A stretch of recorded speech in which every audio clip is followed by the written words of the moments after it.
सिद्धेभ्यः ॐ नमः सिद्धेभ्यः ॐ नमः सिद्धेभ्यः। ओंकारं बिन्दुसंयुक्तं नित्यं ध्यायन्ति योगिनः कामदं मोक्षदं चैव ओंकाराय नमो नमः। अविरलशब्दगणोगप्रक्षालितं सकलभूतलमलकलङ्का मुनिभिरुपासिततीर्था सरस्वती हरतु नो दुरितमः।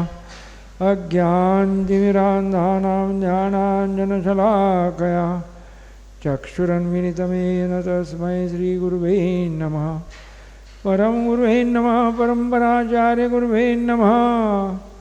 सकलकलुषविध्वंसकं श्रेयंसां परिवर्तकं धम्मसंहितकं भव्यजुमनप्रतिबोधकारणमिदं शास्त्रं श्रीग्रन्थनामधेयं षडालास्य मरुगणकर्तारः सर्वज्ञदेवा तत्सर्गणकर्तारस्य गणधरदेवा तेषां च अनुसारसारमासाद्य श्री पंडित दौलतरामजी विरचितं ग्रंथम इदं ग्रंथं मंगलं भूयात् मंगलं भगवान् वीरो मंगलं मंगलं गौतमो मुनि मंगलं कुन्दकुन्दार्यो जैनधर्मोऽस्तु मंगलं। सर्वमंगलमाङ्गल्यं सर्वकल्याणकारकं प्रधानं सर्वधर्माणां जैनं जयतु शासनं जैनं जयतु शासनं जैनं जयतु शासनम्। अनंत अनंत परमेश्वर भगवान की जय हो जय हो जय हो। मूलनायक 1008 आदिनाथ भगवान की मूलनायक 1008 चिंतामणि पार्श्वनाथ भगवान की जय हो जय हो जय हो। आदि ब्रह्मा आदि पुरुष ऋषभनाथ भगवान की जय हो जय हो जय हो। कल्पतरु शांतिनाथ भगवान की जय हो जय हो जय हो। अंतिम तीर्थेश महावीर भगवान की जय हो जय हो। परम पूज्य प्रातस्मरणीय घोर तपस्वी समाधि सम्राट चारित्र चक्रवर्ती धर्म साम्राज्य नायक आचार्य श्री शांतसागर मुनि महाराज की जय हो जय हो जय हो। संत शिरोमणि आचार्य श्री विद्यासागर महाराज की जय हो। समाधि सम्राट आचार्य श्री विराग सागर महाराज की जय हो जय हो। महामेधावी महाश्रमण अभिज्ञानोपैकी प्रज्ञाश्रमण पट्टाधीश चर्या शिरोमणी तार्किक शिरोमणी शांत मूर्ति मम गुरुदेव आचार्य श्री विश्वसागर मुनि महाराज की जय हो जय हो जय हो। अभिज्ञानोपैकी सारस्वत सागर महाराज की जय हो जय हो। शांत मूर्ति जैन सागर सिद्धसागर महाराज की जय हो जय हो। 3 काम 9 करोड़ मनीश्वर की जय हो। अहिंसा परमो धर्म की जय हो।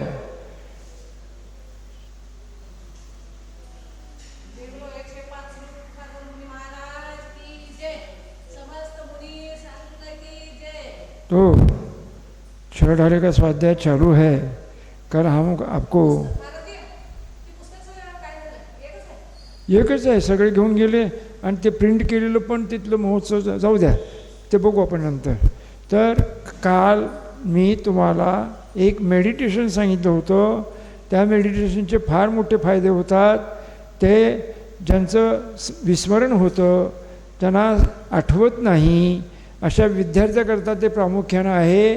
आणि ज्यांना जीर्णव्याधी म्हणजे ॲस्थमा पुन्हा तुमचे जीर्ण ज्वर ज्याला आहे सतत ताप येतो कशानेच कमी होत नाही डॉक्टरांना त्याचं निदान होत नाही असे जी व्याधी आहेत त्याकरता त्या ज्या वेळेला व्याधी होतो तो व्याधी असाता वेदनीयाच्या उदरणीमध्ये व्याधी होतो। जोपर्यंत असाता वेदनीय सातामध्ये संक्रमण करत नाही किंवा असाता वेदनीयाचा नाश होत नाही त्याशिवाय त्या व्याधीचं शमन किंवा तो नष्ट होत नाही। त्याकरता तुम्हाला आणि मूळ कारण जे आहे ते हे आहे आणि मग सहकारी कारण आणि निमित्त कारण जे आहे ते काय असतं तुम्ही जे औषध घेता त्या औषधाने मग पुन्हा त्याचं उपशमन होतं किंवा नष्ट होतं। तर बऱ्याचशा पॅथी आहेत नॅचरोपॅथी इलेक्ट्रोपॅथी होमिओपॅथी आयुर्वेदिक ॲलोपॅथी अशा बऱ्याचशा पॅथी आहेत ज्यामध्ये ॲलोपॅथीचं मेडिसिन घेतल्यानंतर तुम्हाला तावत्काळ बरं वाटल्यासारखं वाटतं, परंतु त्याचे साईड इफेक्ट असतात. आणि साईड इफेक्ट इतके असतात की जर का तुम्ही एखादं मलम वापरलं असेल आणि त्या मलम जर का ते तुमच्या त्वचेमध्ये घुसून राहिला असेल, त्या साईड इफेक्ट 18 वर्षपर्यंत त्या मलमाचा साईड इफेक्ट होतो, असं मी एका पेपरमध्ये वाचलं होतं. सांगायचं तात्पर्य असं की जे व्याधी समूळ नष्ट करणारं जे औषध आहे, जे आयुर्वेदिक पद्धतीचं आहे, हां तुम्हाला एकदम गॅस्ट्रो वगैरे झाला आहे, सिव्हिअर अटॅक आला आहे, पॅरालिसिस झाला आहे, हार्ट अटॅक आला आहे, तर त्यावेळेला तुम्हाला हे जे स्लो जी ट्रीटमेंट आहे तिथे त्यावेळेला विशेष लागू पडत नाही. म्हणल्यापेक्षा तात्कालिक एमर्जन्सी ट्रीटमेंट द्यायची असते, त्यावेळेला तुम्ही हे बाकीचे ड्रग घेऊ शकता. आणि नंतर मग आयुर्वेदिक ट्रीटमेंट जे आहे ते त्याचा इफेक्ट जरी हळूहळू होत असेल तर परंतु शरीरातनं ते मूलतः नष्ट करतं, असं अनुभवाने सिद्ध झालं आहे. तर काल आपण जे मेडिटेशन पाहिलं त्या मेडिटेशनमध्ये इतके फायदे झाले लोकांना, मी बऱ्याच दिवसापासून सांगतो. आणि हे मेडिटेशन जे आहे ते जे जिनवानी पुत्र क्षुल्लक रत्न ध्यानसागर महाराजांच्या व्याख्यानातनं आम्ही ऐकलेलं आहे. तर आता आपण आपला छेडालेचा स्वाध्याय सुरू आहे.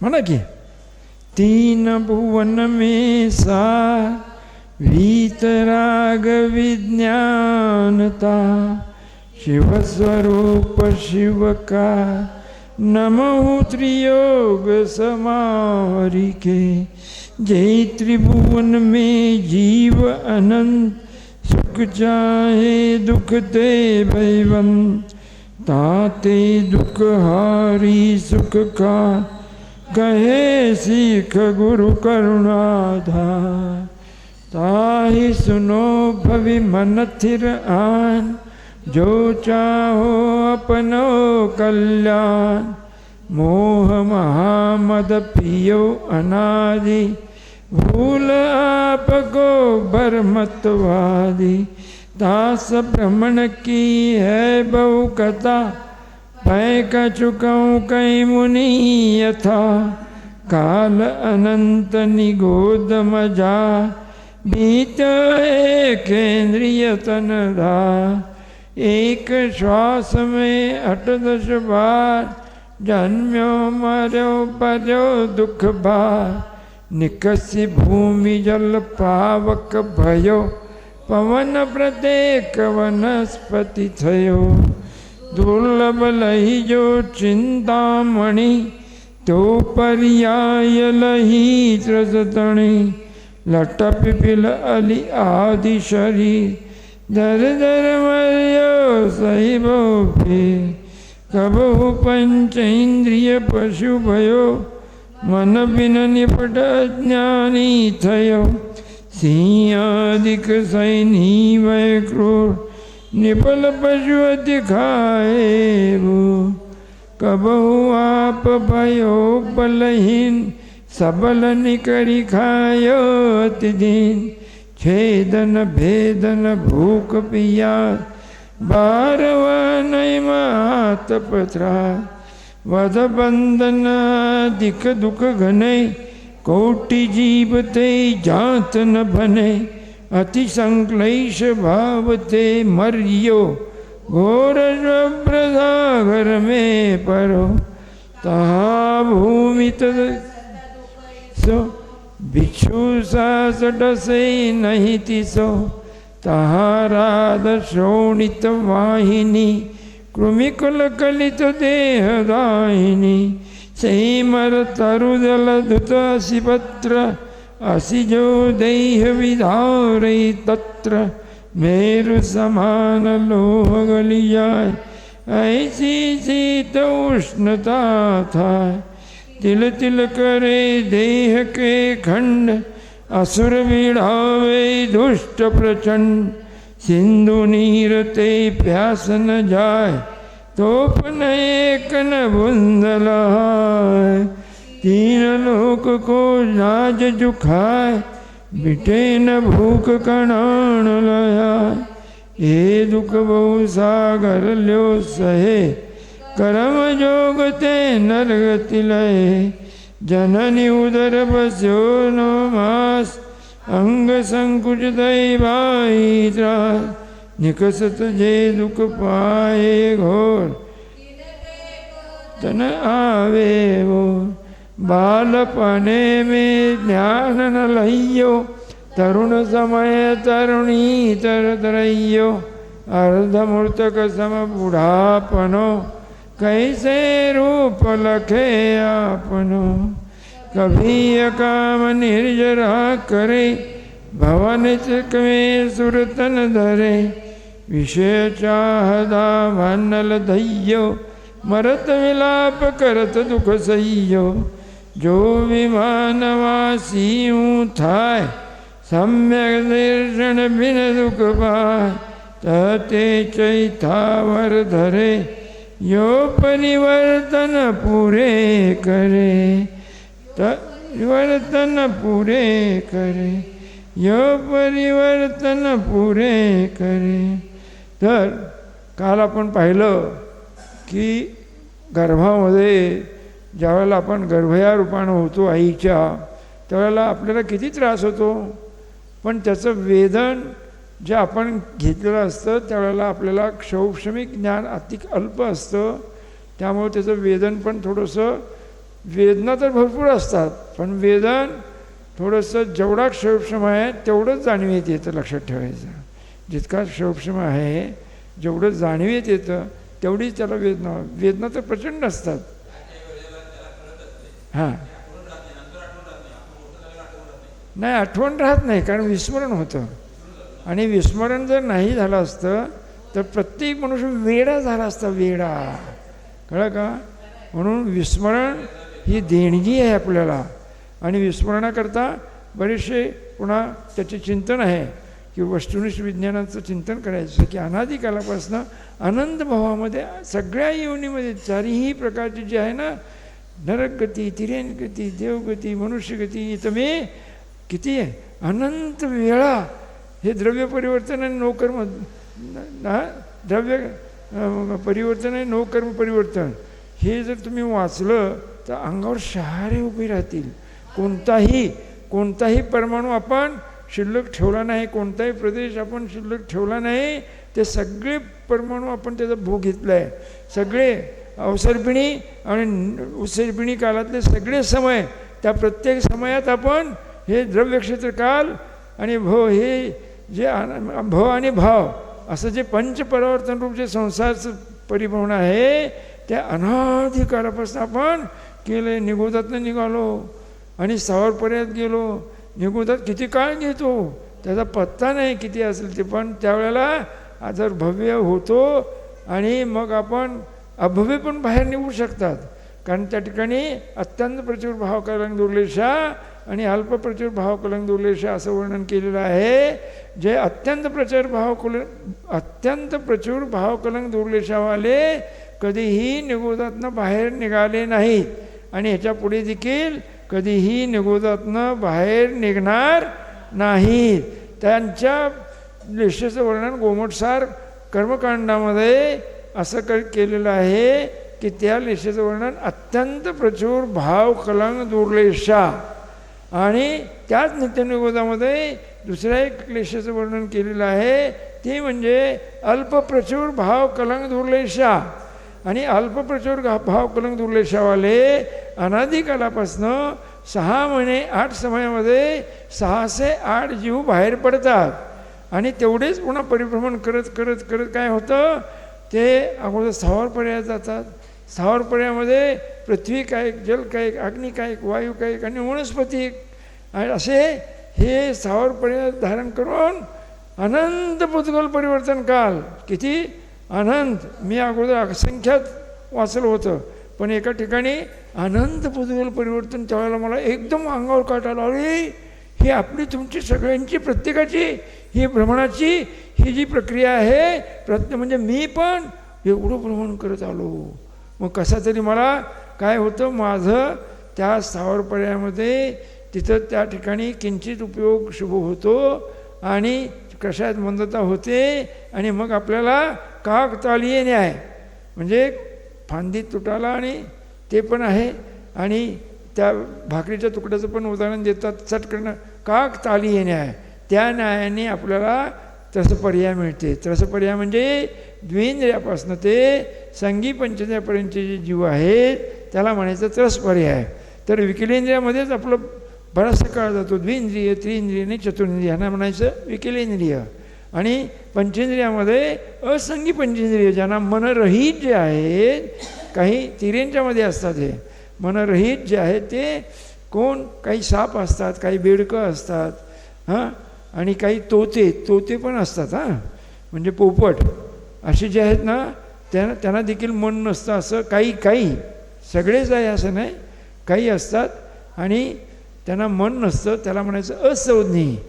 आणि असंज्ञी पुन्हा संज्ञी पंचेंद्रिय जीव मग त्याच्यामध्ये देखील तिर्यंचे आहेत आणि मग तिर्यंच्या गतीमध्ये कितीतरी वेळा फिरलो मग पुन्हा आपण काय झालो सिंह वगैरे झालो आणि बलिष्ठ झालो आणि जे दुर्बल आहेत त्या पशूंना आपण खाल्लं खूप आणि पुन्हा काय झालं अनादिकालापासून चालू आहे आणि मग हे पुन्हा होत होत होत होत मग कसा तरी आपल्याला काय मिळतो मनुष्यपर्याय मिळतो.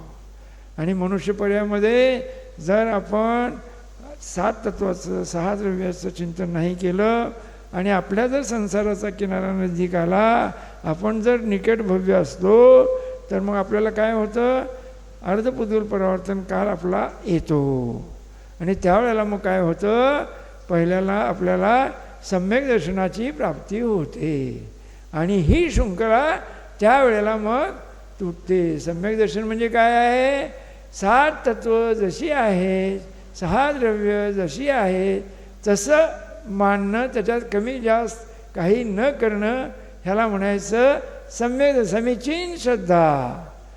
ही एकदा मिळाली आपण देवगुरुशास्त्रावर अकाट श्रद्धा करायची अशीच आहेत. मग त्यांचं स्वरूप जाणायचं कुणाचं खऱ्या देवाचं स्वरूप काय आहे जे 18 दोषाने रहित आहेत. क्षुप्तिपासा जरातंक जन्मांतक भयस्मया न रागदेश मोहास्य यस्साप्ता प्रकीर्तते.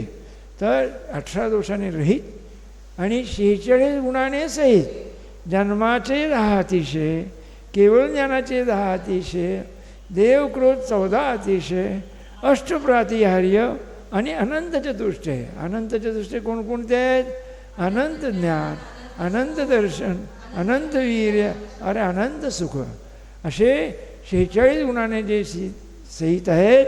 आणि ही रचना कशी असते थोडक्यात तुम्हाला सांगतो हां तिथं आपण घेणार आहोत पण त्याला वेळ लागेल. तर ही रचना कशी होते अनंत ज्या वेळेला हे केवली भगवान काय करतात 7व्या गुणस्थानामध्ये स्वरूपाचं चिंतन करून काय होतं जर त्यांनी पूर्वी दीक्षा घेतली असेल आणि ते प्रथम गुणस्थानात असतील तर एकदम ज्यावेळेला त्यांना सम्यक्त होतं त्यावेळेला प्रथम गुणस्थानातनं ते मुनिराज एकदम कितव्या गुणस्थानात जातात 7व्या गुणस्थानात जातात. आणि 7व्या गुणस्थानामध्ये वितराग स्वसंवेदन घेतात म्हणजे आत्म्याचं काय करतात वेदन घेतात आणि त्याच्यामध्ये त्यांना काय वाटतं ते मोहक्षोभहीन अवस्था होते. एक आग्रपर ज्ञान की जो एकाग्रता है उसको कहते हैं ध्यान. और ये फिर 7वें गुणस्थान में से फिर 8वें गुणस्थान में आते हैं. वो 7वां गुणस्थान कौन सा है अप्रमत्त गुणस्थान. पहला गुणस्थान कौन सा है मिथ्यात्व. दूसरा सासाधन. तीसरा मिश्र. चौथा अविरत सम्यदृष्टी आणि 5वा देशविरत. 6वा प्रमत्त विरत. 7वा अप्रमत्त विरत. 8वा अपूर्वकरण. अपूर्व असे त्या जीवाचे परिणाम होतात आणि जो अशुभाचा रस आहे ना तो खूप असा काय होतो म्हणजे त्याचं सगळं शुभामध्ये संक्रमित होतं आणि त्याच्यानंतर काय होतं अपूर्व परिणाम होऊन पुन्हा अनिवृत्तीकरण होतं. अनिवृत्तीकरण हे 9वं गुणस्थान आहे. त्याच्यामध्ये पुन्हा वेद कशाचा वगैरे नाश होतो आणि अनिवृत्तीकरणाच्या चरम समयामध्ये काय होतं बादरकुष्टी म्हणजे त्या अंतर्मुहूर्तामध्ये शेवटच्या जो लोभ राहिलेला असतो तो बादरकुष्टी लोभ उत्कृष्ट करून म्हणजे त्याचं क्षरण करून तो 9व्यातनं काय होतो 10व्यात जातो. त्याला म्हणायचं सूक्ष्म संप्रदाय. अत्यंत लोभ जो आहे तो अतिअल्प प्रमाणात राहतो, परंतु त्या लोभाचं असं वर्णन करणाऱ्या योगामध्ये केलेलं आहे की असंख्यात कांडकांचा उदय झाल्यानंतर देखील तत्जन्य परिणाम त्या मुनिराजाचा होत नाही, कारण अतिअल्प आहे आणि ते स्वरूपामध्ये लीन असतात बुद्धिपूर्वक. आणि अबुद्धिपूर्वक जो आहे ते 7व्या गुणस्थानामध्ये असं वर्णन केलं की बुद्धिपूर्वक ते स्वरूपामध्ये लीन असतात, आत्म्याचं वेदन करतात, शुद्धात्माचं वेदन.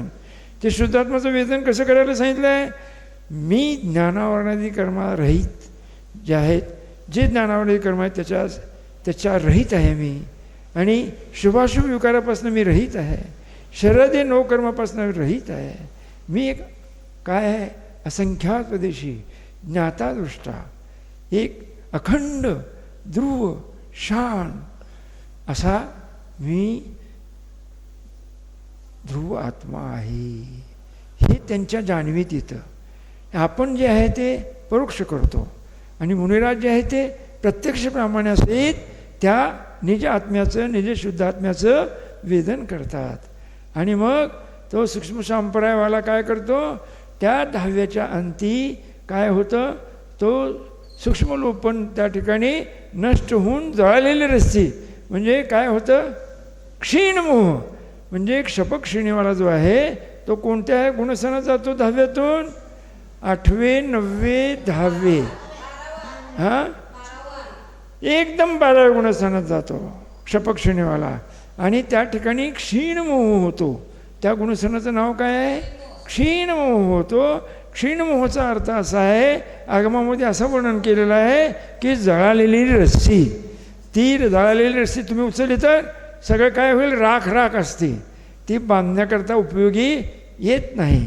आणि त्या 12व्या गुणस्थानाच्या अंती ज्ञानावरण दर्शनावरण अंतराय या कर्माचा तो नाश करून काय करतो, एकदम 13व्या गुणस्थानातल्या प्रथम समयामध्ये त्यांना काय होतं, केवळ ज्ञान प्राप्त होतं. आणि केवळ ज्ञान प्राप्त झालं की केवळ ज्ञानाच्या प्रभावाने एकदम ते 5000 धनुष्य उंचीवर जाऊन विराजमान होतात. आणि 5000 धनुष्य उंचीवर विराजमान झाले की काय होतं, एकदम चारी ह्याच्यामध्ये भवनवासी वानविंतर आणि ज्योतिषवासी आणि विमानवासी ह्याच्यामध्ये शंखनाद, पुन्हा भेरीनाद, असं सिंहनाद, हे सगळे नाद व्हायला लागतात. आणि सौदरबिंदू मेरा आसन किसी ने कंपाइन, मुझे कौन ललकारा, क्या सोचता है सौदरबिंदु, क्या बनता है, मुझे कौन ललकारा बोले. और फिर अवधि लगाता है, ओह अरे भगवान को केवल ज्ञान हो गया, मैं क्या समझता था, मेरा आसन किसी ने मुझे ललकारा, अरे चलो चलो. फिर सौदरबिंदु क्या करता है, वो जिस तरफ उनको केवल ज्ञान हुआ है जिस दिशा में, उस दिशा में जाके 7 पग जाता है, वहाँ दर्शन करता है बैठ के. और फिर सबको बोलता है कि सब देव लोगों को क्या करता है, सबको मालूम पड़ता है उदित ज्ञान से कि वहाँ भगवान को केवल ज्ञान होके भगवान 5000 धनुष्य ऊंची पर क्या हो गए हैं, विराजमान है. और फिर सौधर्म इंद्र कुबेर को बुलाता है और वो बोलता है जाओ समोशन की रचना करो. तो फिर क्या करता है वो सौधर्म इंद्र, जाके क्या करता है, जाके वहाँ निमिष यानी एक पापनी अपनी ऐसे करते ना, उसके लिए असंख्यात समय लगते हैं, असंख्यात समय लगते. एक पापनी बंद करने के लिए जितना समय लगता है वो असंख्यात समय का रहता है. उतने समय में वो कुबेर समोषण की रचना करता है. 9 वेदी, 5 पीठ, नंतर 4 गलिया, 8 भूमिया, चैत्यभूमी, चैत्यभूमी, प्रासादभूमी आणि अशा 8 भूम्या तयार करतो. चैत्यभूमी अभि आता लक्षात येईन आहे, ध्वजाभूमी आणि अशा करून जे आहे ती पुन्हा मंडपभूमी होते. असं 8 भूमी तयार करतो. आणि 8 भूमी तयार केल्यानंतर पुन्हा काय होतं, त्या ठिकाणी पुन्हा 8 भूमीमध्ये तयार करून त्या मंडपभूमीचं नंतर काय होतं, ते 4 मंडप असतात. तो पहिला जो आहे तो धुलीसाल नावाचा मंडप असतो. त्या धुलीसाल मंडप म्हणजे सोन्याने मडवलेला, रत्नाने जडवलेला. तो किती धनुष्य उंचीचा असतो? 6000. म्हणजे तिथले जे मानस्तंभ असतात आणि जे धुलीसाल कोट किंवा कोणतेही कोट असतात ते सगळे 6000, म्हणजे भगवंताच्या शरीराच्या 12 पटीनं ते उंचीनं असतात.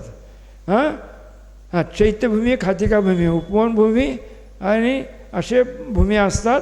आणि मग काय होतं ते पहिला कोट धुलीसाल कोट, दुसरा कोट चांदीचा कोट. मग धुलीसाल कोटमध्ये काय असतं? मानस्तंभोपरी चतुर्मुख जिनबिंब असतात आणि तिथं सरोवर असतो. त्या सरोवरात पुन्हा खातिकाभूमी असते. आणि मग पुन्हा दुसरा जो कोट आहे त्याचं नाव आहे, काय नाव आहे दुसऱ्या कोटाचं? सुवर्णकोट आहे. सुवर्णकोट. आणि त्या ठिकाणी नृत्यांगना नृत्य करत असतात. पुन्हा तिथं अशोक वृक्षभूमी असते. त्या अशोक वृक्षभूमीवर अकृत्रिम चैत्यालय असतं.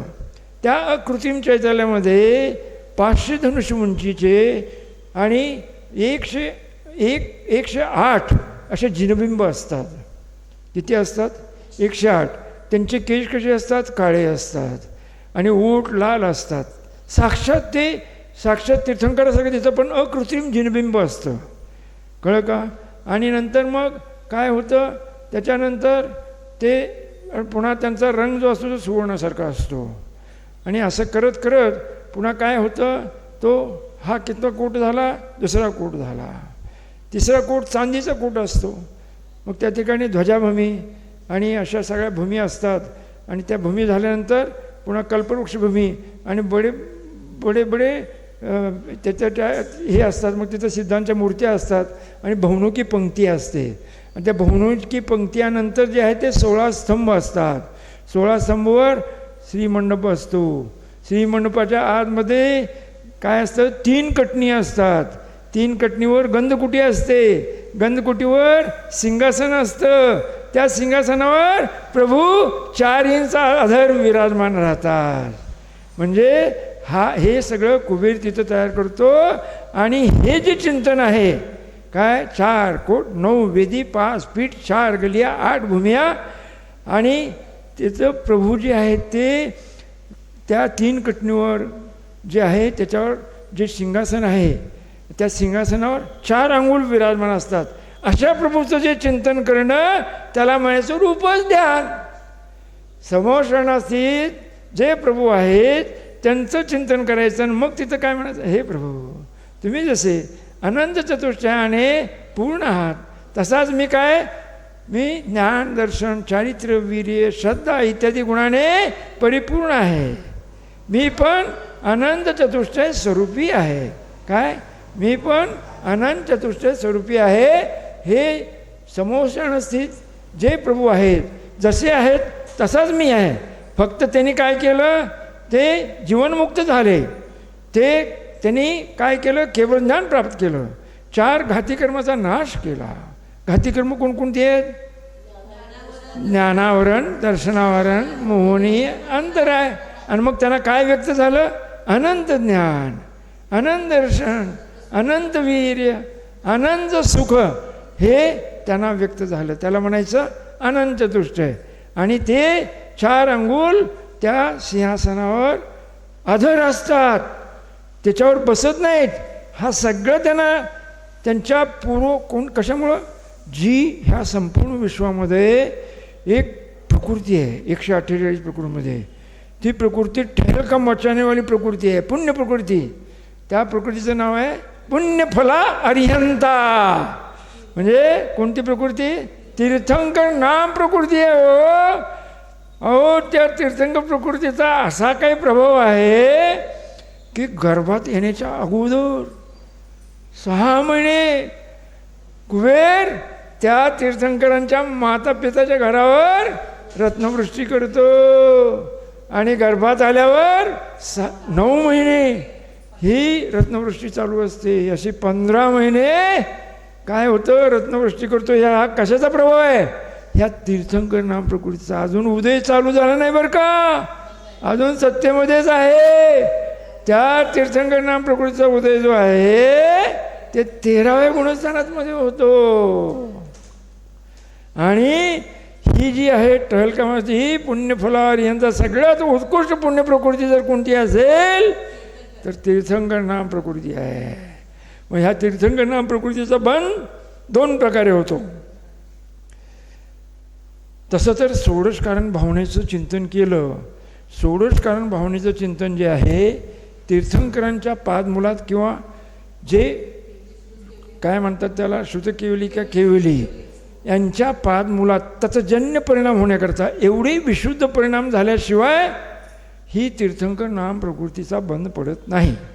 आणि हे जे 7 प्रकृती आहेत मिथ्यात्व, सम्यक मिथ्यात्व आणि सम्यक प्रकृती, सम्यक प्रकृतीच्या उदयामुळं चल मल आघाड हे दोष निर्माण होतात. पण सम्यक दर्शनामध्ये बाधा येत नाही. आणि ह्याच्यामध्ये मात्र मिथ्यात्व सम्यक मिथ्यात्व यांनी मात्र सम्यक्त्वाची बाधा निर्माण होते. आणि पुन्हा काय होतं अनंतानुबंधी क्रोध मानमय आलो. आणि मिथ्यात्व सम्यक मिथ्यात्व आणि सम्यक प्रकृती या 7 प्रकृतीचा सर्वथा अभाव करण्याकरता त्याला म्हणायचं क्षायिक सम्यक दर्शन. ह्या दोन्ही करता तीर्थंकर नाम प्रकृतीच्या बंधाकरता आणि क्षायिक सम्यक होण्याकरता हे तीर्थंकरांचं पादमूल किंवा केवली किंवा शुद्ध केवलीच्या पादमूलामध्ये किंवा स्वतः केवली व्हावं लागेल किंवा शुद्ध केवली व्हावं लागेल. आणि शुद्ध केवली कुणाला म्हणायचं 11 अंगाने 14 पूर्वाचं ज्यांना ज्ञान होतं त्याला म्हणायचं शुद्ध केवली. शुद्ध केवली हे परोक्ष जाणतात आणि केवली प्रत्यक्ष जाणतात आणि हे परोक्ष जाणतात. पण हे लक्षात ठेवा हे जे आहे ना धर्मे ध्यान आणि शुक्ल ध्यान. धर्मे ध्यानामध्ये 4 प्रकार आहेत. कोणकोणते? आज्ञा विषय, अपाय विषय, विपाक विषय आणि संस्थान विषय. तर आज्ञा विषयामध्ये म्हणजे जसं वस्तुस्वरूप आहे की जसं काही सूक्ष्म दूरा जे पदार्थ आहेत सूक्ष्म तत्वामध्ये जी शंका आहे ते आपल्या बुद्धिगोचर होत नाही छद्मसाच्या. त्यावेळेला भगवंतानी असं सांगितलेलं आहे आणि त्यांनी सांगितलं ते खरंच सांगितलं आहे. ते कधीही खोटं सांगत नाही. ह्याच्यावर अकाट श्रद्धा करायची. आणि असं अकाट श्रद्धा करून मग काय होईल तुम्हाला अकाट श्रद्धा केल्यानंतर तुम्हाला आज्ञा सम्यक्त होईल. आणि अपाय विषय म्हणजे हे किती दुःखी लोक आहेत संसारामध्ये. कुणाचा पती वारला आहे, कुणाचा मुलगा लंगडा आहे, कोणाचा मुलगा त्याला काय आहे तो रिटायर्ड आहे, त्याच्या मेंदूचं वय कमी आहे. आणि असे कितीतरी दुःख इष्टवियोगाचं अनिष्ट संयोगाचं कितीतरी दुःख. इतकी दुःख आहेत अनंत दुःख अनंत भावामध्ये आपण भोगलीत. आणि ही सर्व दुःख सुसह्य होण्याकरता प्रथम अगोदर काय करावं लागेल सम्यक दर्शन प्राप्त करावं लागेल. आणि मग काय होईल मग आणि त्यावेळेला मग काय होईल तो क्षायिक सम्यकदृष्टी आणि तीर्थंकर नाम प्रकृतीचा बंद पडेल. आणि असंही वर्णन केलेलं आहे की जे तुम्ही 1234 व्रत करता त्याने देखील तीर्थंकर प्रकृतीचा बंद पडतो असं वर्णन केलेलं आहे. त्याच्यात 16 भावना आहेत ना दर्शन विशुद्धी विनय संपन्नता शील व्रतेश्वाने चारो अभीक्ष्ण ज्ञानोपयोगो संवेगो शक्तितः त्याग शक्तितः तप साधू समाधी हे जे आहेत हे 16 भावना आहेत. ह्याचं चिंतन तुम्ही इथं परोक्ष करता पूजा करता सगळी व्रतं करता. पण जोपर्यंत तुम्ही हे तीर्थंकराच्या पारमुळात ह्याचं चिंतन करणार नाहीत किंवा केवलींच्या पादमुलात तुम्ही करणार नाहीत तोपर्यंत तुम्हाला काय होतं तीर्थंकर नाम प्रकृतीचा बंध पडत नाही. श्रेणिकाला काय झालं श्रेणिकाची कथा किती विचित्र आहे बघा. त्या काय व्हायला ती चिलनेनं काय केलं चिलनेला फसवून आणलं. अभयकुमार काय केला तो भरत नावाचा चित्रकार आहे ना तो चिटक त्याच्या राज्यामध्ये होता. त्या भरत चित्रकारनं एक देवी प्रसन्न केली होती. काय देवी प्रसन्न केली होती त्याला असा वरदान मिळालं होतं त्या चित्रकाराला की तू ज्यांचं चित्र काढणार आहेस ना त्यांच्या अंगाच्या वस्त्रारहित तुला सगळं त्यांचं शरीर दिसेल आणि तू ते चित्र काढशील असं वरदान तिने दिलेलं आहे. म्हणजे त्याला काय हां हां हां. तर त्यांनी त्या भरतला हे वरदान मिळालेलं असतं आणि त्यांनी ती तशी साधना केलेली असते. मग काय होतं, हा अभयकुमार जो आहे तो नंतर जातो. नंतर काय होतं, तो भरत जो आहे ना, भरतनी काय होतं, चलनेचं चित्र काढलेलं असतं. तर चलनेचं चित्र काढल्यानंतर चलनेच्या गुह्यांगावर एक म्हस असतो. तो म्हस देखील तो तिथं दाखवतो आणि दाखवल्यानंतर तिचं चित्र ह्या बाकीच्या त्याच्या बहिणी आहेत ना, 7 बहिणी, ते म्हणतात की हिचं अगदी नग्न चित्र काढ. आणि मग तो तिनं काढतो. काढल्यानंतर ते सगळे घेऊन वडिलाला दाखवायला नेतात. मग वडील बघतात, अरे ह्याला कसं कळलं, ह्याला कसं कळलं, हां ह्या भरतला कसं कळलं, हे अरे ह्याचे काय ते सांग. तो इतका रागवतो, इतका त्या भरतला पकडून आणा म्हणतो. तो पकडून आणा म्हणल्यावर हे भरतला कळतं. भरत ते चित्र घेऊन पळून जातो. पळून गेल्यानंतर तो कुठं येतो, राजा श्रेणिकाकडे येतो. आणि राजा श्रेणिकाला तो दाखवतो. तर तो एकदम विव्हल होतो आणि तो काय खायचं प्यायचं सोडून देतो. हे ज्यावेळेला अभयकुमारला समजतं, अभयकुमार फार चालक, सगळ्यात बिरबलपेक्षा देखील फार हुशार होता. त्याच्या कथा फार ऐकण्यासारख्या आहेत, कळलं का. तो अभयकुमार काय करतो, पुन्हा त्याला समजतं. मग तो जातो, पिताजी आप ऐसे गुमसुम क्यों बैठे हैं. मग ते सांगतात की असं असं हे चित्र आलं आहे आणि ह्या चित्रामुळे माझी अशी अवस्था झाली. जर ही मला मिळाली नाही चेलना तर माझं जीवन व्यर्थ आहे. म्हणून ते पुन्हा गुमसुम बसतात. एवढंच आहे, काही हरकत नाही. मग त्यांनी सगळा अभ्यास करतो. चेटक राजा हे सगळे बौद्ध असतात. कोण असतात, बौद्ध असतात. आणि तो अभ्यास करतो. चेटक राजा जैन आहे. मग तो काय करतो, जैन धर्माचा सगळा अभ्यास करतो. अभ्यास करून त्याप्रमाणे तो काय करतो, असा कोट वगैरे घालून असा व्यापाराचा ड्रेस करतो. आणि व्यापाराचा ड्रेस करून काय करतो, तो हळूहळू चेटकची जी वैशाली नगरी आहे ना, वैशाली नगरी, त्याचा तो हा राजा असतो, तिथं जातो. जाऊन काय करतो, तिथं जाऊन त्या राजाला खूप रत्न वगैरे भेट करतो आणि म्हणतो आम्ही व्यापारी आहोत, आम्ही व्यापार करायला आलोत, तर आम्हाला एक जागा द्या आणि तुमच्या शेजारीच असतं तर आमच्या रत्नाचं वगैरे संरक्षण होईल. आणि बघा मग तो काय करतो, ही जी 7 मुली आहेत त्यांची जी महाल असतात त्याच्या शेजारी त्याला राहायला जागा देतो. हेच त्याला पाहिजे असतं. मग तो काय करतो, हळूहळू ते सगळं ह्यांचा परिचय करून घेतो. आणि चलना तिथं आल्यानंतर तो काय करतो, हळू श्रेणिकाचं जे आहे ना ते चित्र तिला दाखवतो. आणि असे निमित्त संबंध असतात की ती पुन्हा काय होती, काही झालं तरी आपण ह्याच्याशीच लग्न करणार, काही झालं तरी मला हे दाखवा मला. तो ती त्याच्यावर म्हणते हे मला तुम्ही हे करा. मग तो काय करतो, त्या चेटक राजाच्या वैशाली नगरीपासनं तो कुठं ते राजा श्रेणिकची नगरी, ते तिथं तो भुयार खणतो, भुयार. आणि त्या भुयारामधनं शेवटी चेलनाला घेऊन जायचं. ते चेलना आणि ज्येष्ठा निघालेली असते.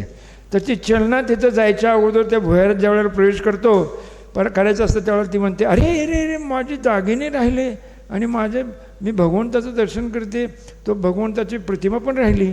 आणि ती म्हणते ज्येष्ठा तू जाऊन घेऊन ये, आम्ही इथंच थांबतो ह्या भुयाराचे. मग तिला पाठवून देते आणि ही म्हणते हा अभयकुमारला चला, आणि ती त्याला दगा देते आणि ती आणायला पुन्हा इथे येते. मग ती नाराळ होती ज्येष्ठा आणि ती पुन्हा नंतर आरिका होती. मग हे घेऊन जाते. घेऊन गेल्यानंतर पुन्हा श्रेणिकाच्या इथं घेऊन जातात. तिथं त्यांनी नाटक केलेलं असतं काय, तिथं जाऊन त्यांनी ते सगळं म्हणजे रोज पूजा करतोय असं दाखवत असते वगैरे. आणि त्याच्यानंतर काय होतं, पुन्हा तिला कळतं, तिचं लग्न होतं. लग्न झाल्यावर कळतं की हे सगळे बौद्ध आहेत. मग ती रडायला लागते खूप. रडायला झाल्यानंतर मग राजा श्रेणिक तिची परीक्षा करण्याकरता त्यांच्या गुरुला आणतो. गुरु खूप उपदेश देतात पण ती टसकी मस्त नाही. पण तिनं राजाने श्रेणिकाने तिला तिच्या धर्माप्रमाणे वागायचं परवानगी दिली असती. ती रोज अभिषेक पूजा वगैरे करत असती. आणि राजा रोज श्रेणिक म्हणतो बघ आमचे गुरु किती मोठे आहेत, त्यांना अंतर्ज्ञान असतं, ते बघ किती ध्यानाला कसे बसतात व्यवस्थित, अगदी त्याच्या वेळेला त्यांचा आत्मा बाहेर पडतो, सिद्धशैलीवर जातो असं म्हणून वर्णन करतात. मग ते म्हणते काय हरकत नाही. मग ती एक दिवस म्हणते की तो राजा श्रेणिक आपल्या गुरुला घेऊन येतो, पण तू हे चेन्नईला समजावून सांगा आणि बौद्ध बनवा. मग ती म्हणते ठीक आहे तुम्ही आणा तुमच्या गुरुला. मग ती काय करते, गुरु आल्यानंतर काय म्हणते, ते फार सर्वज्ञ आहेत, असं आहे तसं आहे म्हटल्यानंतर ती म्हणते असं करते, तुम्ही आणखीन एकदा तुमच्या सगळ्या गुरूंना आणि तुमच्या सगळ्यांना बोलवा, मी त्यांना भोजन देते, मी त्यांची परीक्षा करते, परीक्षा झाल्यानंतर मग मी बौद्ध धर्म स्वीकारेन. ते परीक्षेमध्ये उतरले आणि व्यवस्थित वाटले तर मग त्याला आनंद होतो. मग तो जाऊन ते आपल्या गुरुला सांगतो, असे असे माझी पत्नी म्हणते चेलना, तुम्ही सगळेजण भोजनाला या. आल्यानंतर ते म्हणतात आले रडले. आल्यानंतर ती काय म्हणते, सगळे पंचपक्वान्न बनवते आणि एक सुंदर कढी बनवते. ती कढी इतकी स्वादिष्ट असते की ह्याने वरपून खातात आणि वरपून खाल्ल्यानंतर मग काय होतं, हे सगळे झाल्यानंतर त्यांना तांबूल वगैरे दिले जातात आणि ते सगळे बाहेर निघतात. निघाल्यानंतर काय होतं, ते निघाल्यानंतर एकदम ते म्हणतात, अरे आमचे हे डाव्या पायाचे चप्पल कुठे आहेत, आमचे डाव्या पायाचे चप्पल कुठे आहेत, हे आमचे डाव्या पायाचे चप्पल कुठे आहेत. मग ते सगळे ह्याला त्याला विचारते, ह्याला कोणी सांगत नाही. म्हणते तरी काय झालं, इतके ती चलना बाहेर आलेली असते. क्या हो गया, हो महाराज क्या हो गया. बोले हमारे वो बाएं पाए की चप्पल कहाँ है. अरे आप तो सर्वज्ञ है, हमारे पतिराज बोल रहे थे आप सर्वज्ञ, आप ढूंढ लो. हाँ, आपको इतना मालूम नहीं, ढूंढ लो. अरे ऐसा कुछ रहता है क्या. बोले हमारे पतिराज बोले कि आप सर्वज्ञ होते हो, इसलिए मैं परीक्षा करके मैं ये देखना चाहती हूँ, कहाँ है, ढूंढो. तो बोलते हमें मालूम नहीं. तो बोलते कि तुम्हारी जो वो चरण पादुका है ना, उसके मैं टुकड़े करके वो कड़ी जो अच्छी हुई थी ना, कड़ी अच्छी, उसमें डाल दिए थे, आपके पेट में गए.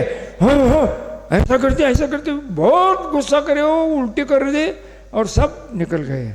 फिर वो बहुत गुस्सा करता है. कौन, श्रेणी. कितना ऐसा नहीं करना चाहिए था, लेकिन त्याचं निस्सीम प्रेम असतं चिलनेवर, तो काही बोलत नाही. आणि तो काय करतो, एकदा शिकारीला जातो. शिकारीला गेल्यानंतर काय होतं, एकदम मोठा साप पुढे येतो. मोठा साप आल्यानंतर तो खाली तो काय करतो, अगोदर यशोधर नावाचे मुनी तिथं बसलेले असतात आणि त्याचे जे सेनापती आहे वगैरे, राजा साहब, सैनिक साहब, देखो ये आपकी जो पत्नी है ना चिलना रानी, उनके ये गुरु है, देखो ये उनके गुरु है. हाँ उनके गुरु है, देखता हूँ. ऐसा करके त्यांना घावड्यावरनं उतरून त्यांना तलवारीनं मारायचा प्रयत्न करतो. तो जातो. इतक्यात काय होतं माहीत आहे का, अगोदर तो 500 कुत्रे पाठवतो, ते कुत्रे शांत होतात. नंतर तो जातो, त्यावेळेला एक मोठा साप येतो. आल्यानंतर तो सापाला मारतो. मारल्यानंतर त्या सापाचं जे शरीर आहे, तो मोठा साप असतो, तो शरीर त्या जे यशोधर महाराज आहेत, मासोपवासी अवधिज्ञानी मुनी असतात, आणि त्यांच्या गळ्यात अडकवतो.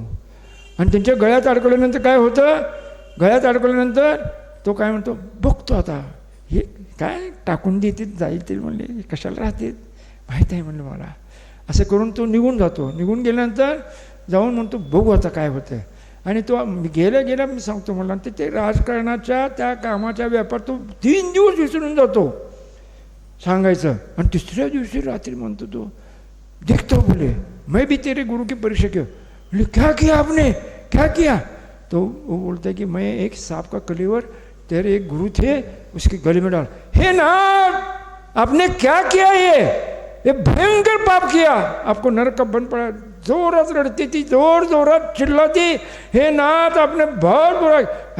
क्यों चिल्लाती है तू, कशाला ओरडते. आत्तापर्यंत ते निघून गेले असतील. अगर मेरे गुरु होंगे, क्या बोलती चलना, अगर मेरे गुरु होंगे एक पग भी वहाँ से नहीं हलेंगे. बोले मैं खातरी से आपको बोलती हूँ. असं करून ती जोरात रडते, ये अच्छा नहीं किया. हाँ ऐसा है, चलो देखेंगे. ते दोघं हत्तीवर बसून येतात. जाताना तिनं साखर वगैरे आणलेली असते. येथून मग हळूहळू येतात त्या जंगलामध्ये. त्या चांदण्यामध्ये बघतात तर ते तसेच बसले. हो सैनिक म्हणतो, अरे इथनं हल्ली देखील नाही. आणि मग काय होतं, ती खाली उतरते, रडायला लागते, हे प्रभू क्षमा करा म्हणून जोरात ओरडायला लागते. ती काय करते, साखर अशी ती बघते की सगळ्या मुंग्या झालेल्या आहेत, त्यांचं शरीर असं त्याने त्या मुंग्याने सगळं फोडून मोठे छिद्र झालेत, रक्त गळते. आणि ते शांतपणामध्ये आपल्या स्वरूपात लीन आहेत. असे उपसर्ग पांडवांनी सहन केले. पुन्हा सुकुमार मुनीने सहन केले, पुन्हा तुमचा सुकोशलने सहन केले, तसं ह्याने सहन केले. ह्या यशोधर मुनींचं पुन्हा त्यानं साखर सगळीकडे पेरली, त्या मुंग्या सगळ्या निघून गेल्यावर ते कलेवर काढलं आणि त्यांचं ध्यान संपलं. ध्यान संपल्यानंतर ह्या दोघांनी त्यांना नमस्कार केला. उभयो धर्मवृद्धी असतो. काय आशीर्वाद दिला? उभयो धर्मवृद्धी असतो. हो, मैंने इतना उपसार किया तो भी मुझे आशीर्वाद, चलना को भी आशीर्वाद. ओहो, मैंने बहुत बुरा किया, मैंने बहुत बुरा किया. ये अगर किसी ने ऐसा जघन्य अपराध करता था तो मैं उसको क्या करता था? फांसी की सजा देता था. काय म्हणतो तो? मनातल्या मनात चिंतन चाललंय त्याचं. मैंने बहुत बहुत गुनाह किया, इसको एक ही शिक्षा है, कुछ नहीं कुछ नहीं, एक ही शिक्षा है, बस मैं तलवार लेके मेरी मुंडी निकाल देता हूँ. लगेच ते म्हणतात, राजन,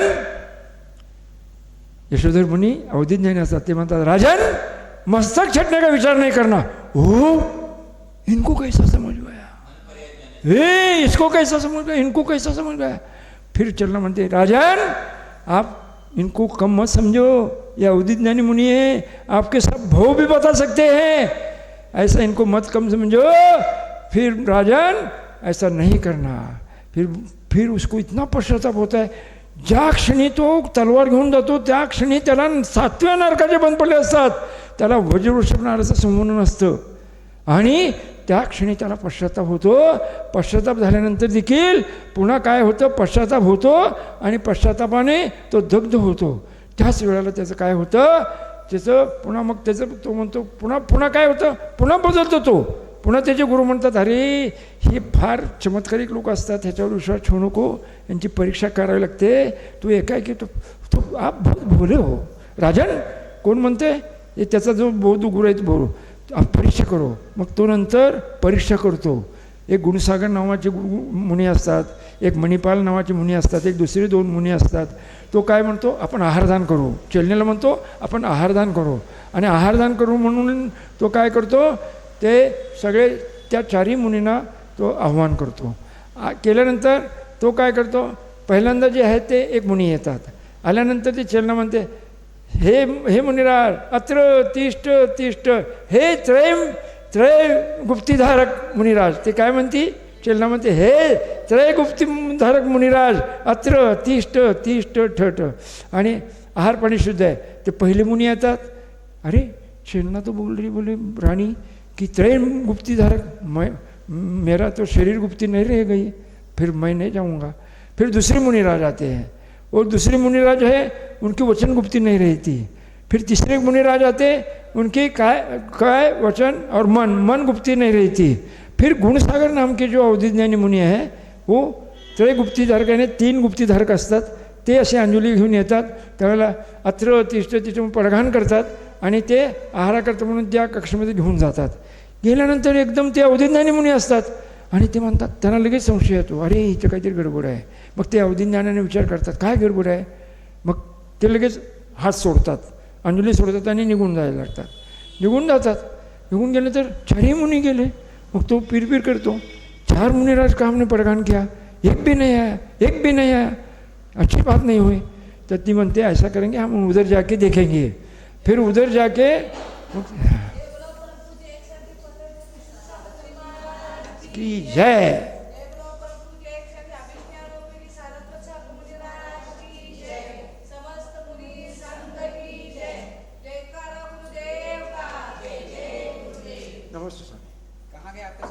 हाँ 4 मुनी की परीक्षा चालू आहे गुरुजी. हां तर मग पुन्हा आपण जे आहे ते आपण हे पुन्हा उद्या घेऊत. हां तर ते पहिले मुनिराजांचं फक्त ते जातात. पहिले मणिवत नावाचे मुनी असतात. ते म्हणतात, मग ते विचारतात आपका पडगान. तो बोले आपकी पत्नी बोली थी त्रय गुप्तीधारक. तो बोले मेरा शरीर एक बार क्या हो गया था. मग ते कथा सांगतात की एक कापारिक आला होता आणि त्या कापालिकानं काय केलं, काही रसायन त्याला सिद्धी करायची होती म्हणून मी एकदा स्मशानामध्ये शवासनाने ध्यान करत होतो आणि त्यावेळेला मी झोपून होतो पण मी ध्यानात मग्न होतो. त्यावेळेला तो कापालिक आला. त्या कापालिकानं काय केलं, आणखीन 2 खोपड्यात 2 आणून त्यांनी माझ्या खोपडीच्या शेजारी ठेवलं डोक्याच्या, आणि त्या ठिकाणी अग्नी प्रज्वलित करून तिसऱ्या खोपडीमध्ये चौथ्या खोपडीमध्ये रसायन ठेवलं आणि तो गरम करू लागला. गरम करत असताना एकदम त्याला वाटलं की मी पण मुर्दाच आहे, पण मी जिवंत होतो, आणि त्यामुळं ते माझं मस्तक थोडंसं जळालं, आणि त्यामुळे मला ते सहन झाल्यामुळे माझा हात असा हात झाला की एकदम काय झालं, डोकं हल्ल्यामुळं ते जे रसायन ठेवलेलं होतं ते रसायन लुडकलं, आणि मला जी अग्नी लागली होती त्या अग्नी विझून गेली, आणि मला ती वेदना झाली. मी पुन्हा नंतर सहन केला. सकाळी एक तिथली सृष्टी आले, त्यांना सगळ्या लोकांनी सांगितल्यावर ते मला घेऊन गेले, आणि त्यांनी लाक्षापाक जी तुकारी ती जी भद्दा आहे ना त्याच्या घरनं आणून, ते 4 घडे फुटतात त्याची कथा वेगळी आहे, आणून मला लावलं. पण माझं शरीर जो आहे तो माझं शरीर त्यावेळेला हे झालं म्हणून शरीर योग माझा झालेला नाही आहे, म्हणून मी परत गेलो. तर आता बाकीच्या दोघांचं जे आहे आणि पुन्हा गुणसागरांचं ते आपण उद्या घेऊ. आपण आपल्याला ऐकायचं आहे. आता आपल्याला एक कारिका घ्यायची आहे. कोणती कारिका घ्यायची आहे? किती नंबरची आहे कारिका? हां, आज कोणती आहे? जननी उदरवस्यो झालं आहे काल. तर आता हां, बालपणे में ज्ञान न लइयो. आता ही बाकीची जी कथा आहे ती मी तुम्हाला उद्या सांगेन. हां, बालपणे में ज्ञान न लइयो, तरुण समय तरुणी रत रहियो, अर्धमृत समबुडापणो कैसे रूप लखे आपणो. लहानपणी खेत कुलमे सगळा वेळ जातो, आणि त्याच्यामध्ये काय होतं, त्याच्यामध्ये त्याचं सगळं पूर्ण बालपण निघून जातं. बालपण जे आहे ते 1 ते 15 अगोदर तो असतो, तो बालक असतो. बालक जो आहे तो किशोर वयात येतो. किशोर वय जे आहे ते 1 ते 15 वर्षापर्यंत किशोर वय असतं. 15पासनं तो तरुण व्हायला लागतो. 15 ते 30 हे तारुण्याचं वय असतं. 30 ते 45 प्रौढ वय असतं, आणि 45 ते 60 ढलान असते, वृद्ध व्हायला लागतो. आणि 60 ते 75 आणखीन वृद्ध व्हायला लागतो, आणि 75 ते 90 नवमे नगो भागो, आणि त्याला काही राहत नाही, त्याचे कपडे लक्षात येत नाहीत, काय नाही, आणि 100मे भागो. तर हे बालपण आणि तरुणीमध्ये ते तर तुम्हाला माहीतच आहे. हे अभ्यास जो आहेत सगळेजण, ह्याच्याबद्दल काय वर्णन करायचं. अनादी कालापासून या विषय भोगामध्ये त्याचं संपूर्ण जीवन अर्ध मृतक सम. हे मृतकाला 4 जण उचलतात, आणि हे वृद्ध झालेलं ह्याला 2 जण धरतात बरं का. ते 2 जण धरून त्याला ह्याला अर्धमृतक सम म्हणायचं आहे. कैसे रूप बघडो. तर असं अनादिकालापासून आपण सहन केलेलं आहे. आता काय आहे, आता आपल्याला ह्याच्यापासून दूर होण्याकरता काय करावं लागेल, सम्यक दर्शन प्राप्त करावं लागेल. म्हणजे मग ही दुःख सुसह्य होतील. जोपर्यंत तुम्ही ही दुःख सहन करण्याची क्षमता तुमच्यात निर्माण हाय हाय हाय खूप होईल. ही जी दुःख येतात त्यावेळेला अगोदर स्वीकार करा.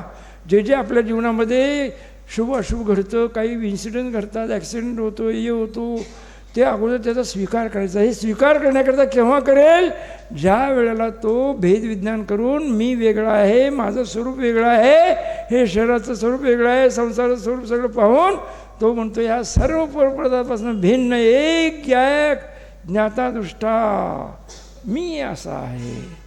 ह्याच्याकरता अगोदर तुम्ही कोण आहे ते स्वरूप समजण्याकरता ह्या संपूर्ण क्रमाने अध्ययन करावं लागेल. तर अशा प्रकारे आपण यशोधर मुनीची कथा ऐकलेली आहे. आता उद्या बाकीचं करूत. आता आपण महाराजांचा स्वाध्याय बघू.